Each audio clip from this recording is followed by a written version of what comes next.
શ્રીમદ દેવી ભાગવત પુરાણ સાંભળનારા સર્વ ભાવિક ભક્તજનોના હૃદયમાં વિરાજમાન પરમાત્માને મારા પ્રણામ। શ્રીમદ દેવી ભાગવત પુરાણના અત્યાર સુધીમાં આપણે 10 ભાગ સાંભળ્યા છે। આજે આપણે 11મો ભાગ સાંભળીશું। હરિ ઓમ। નારદજી કહે છે, ભગવાન, મેં ધર્મરાજ અને સાવિત્રીના સંવાદમાં મૂળ પ્રકૃતિ ભગવતી ભુવનેશ્વરી તથા નિર્ગુણ સ્વરૂપા ગાયત્રીનો નિર્મળ યશ સાંભળ્યો। હવે હું ભગવતી લક્ષ્મીનું ઉપાખ્યાન સાંભળવા ઈચ્છું છું।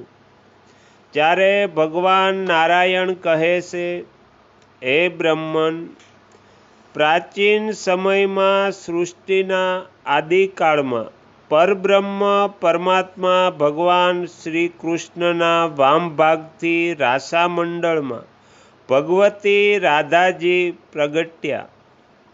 ભગવાન શ્રી કૃષ્ણ સાથે બિરાજતા તે દેવી તેમની ઈચ્છાથી 2 રૂપમાં પ્રગટ થયા।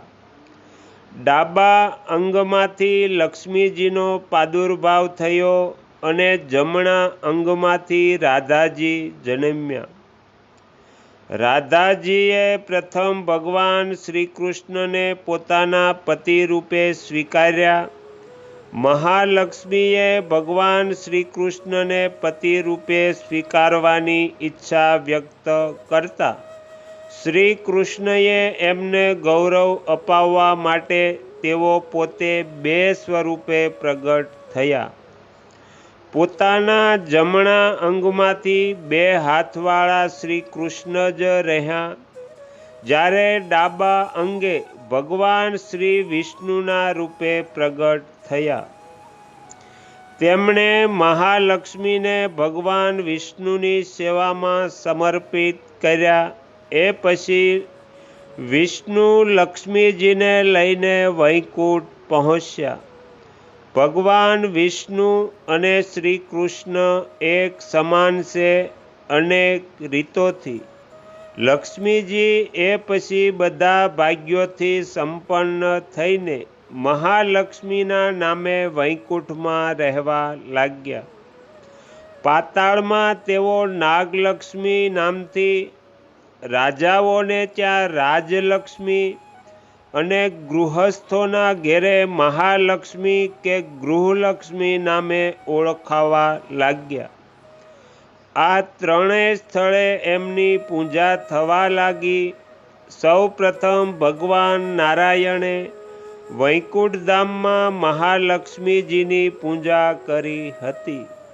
તે તમામ સમૃદ્ધિના અધિષ્ઠાત્રી દેવી મનાય છે। એમને સર્વ સંપત્તિઓના સાક્ષાત વિગ્રહ પણ માનવામાં આવે છે। નારદજી પૂછે છે, ભગવતી મહાલક્ષ્મી ભગવાન નારાયણના પ્રિયા બનીને સદાય વૈકુંઠમાં રહે છે। એક સમય ભગવાન નારાયણની વાતને સત્ય કરવા માટે આ દેવીએ પૃથ્વી પર આવીને સમુદ્રની પુત્રી થવાનો પ્રસ્તાવ માન્ય રાખ્યો હતો। તો તમો અમોને કહો કે તેઓ સમુદ્રના પુત્રી કેવી રીતે બન્યા? નારાયણ કહે છે, પૂર્વકાળમાં દુર્વાસાના શાપથી ભગવતી શ્રી ઇન્દ્રની પાસેથી ચાલ્યા ગયા।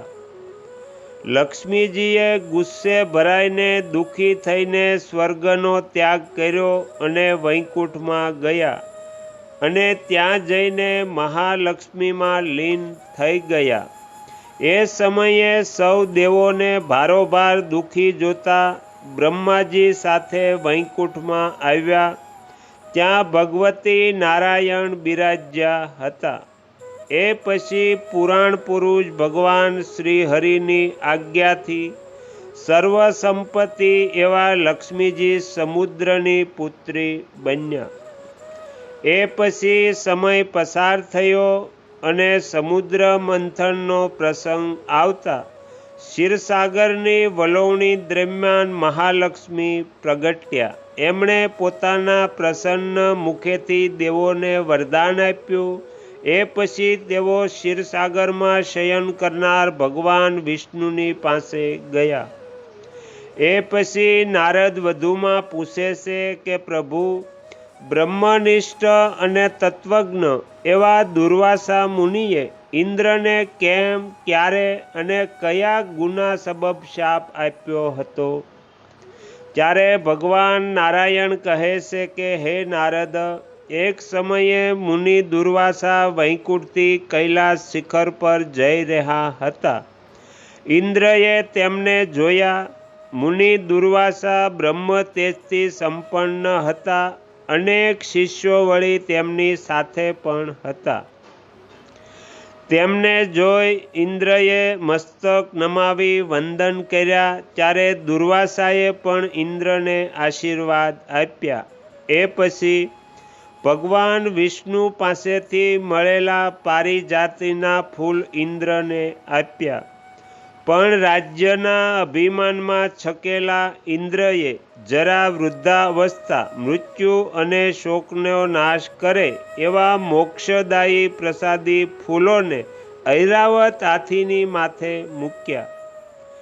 ઇન્દ્રએ દિવ્ય પુષ્પનો ત્યાગ કર્યો છે એવો ખ્યાલ આવતા મુનિ દુર્વાસા ભારે ગુસ્સામાં આવ્યા અને એમણે તરત જ ઇન્દ્રને શાપ આપ્યો અને કહ્યું, અરે ઓ ઇન્દ્ર, રાજ્યના અભિમાનમાં તું સક્ષુર થયો છે અને તેથી તું મારું અપમાન કરે છે અને મેં આ પારિજાતિના ફૂલો આપ્યા એનો ઉપયોગ કરવાના બદલે તે હાથીની માથે મૂક્યા. તે તારામાં રહેલા અભિમાનના લીધે યોગ્ય ઉપયોગ ન કર્યો. ઇન્દ્ર, તારા આ અભિમાનના લીધે લક્ષ્મી તને પડતો મૂકીને ભગવાન શ્રી હરિની પાસે જવા નીકળી જશે.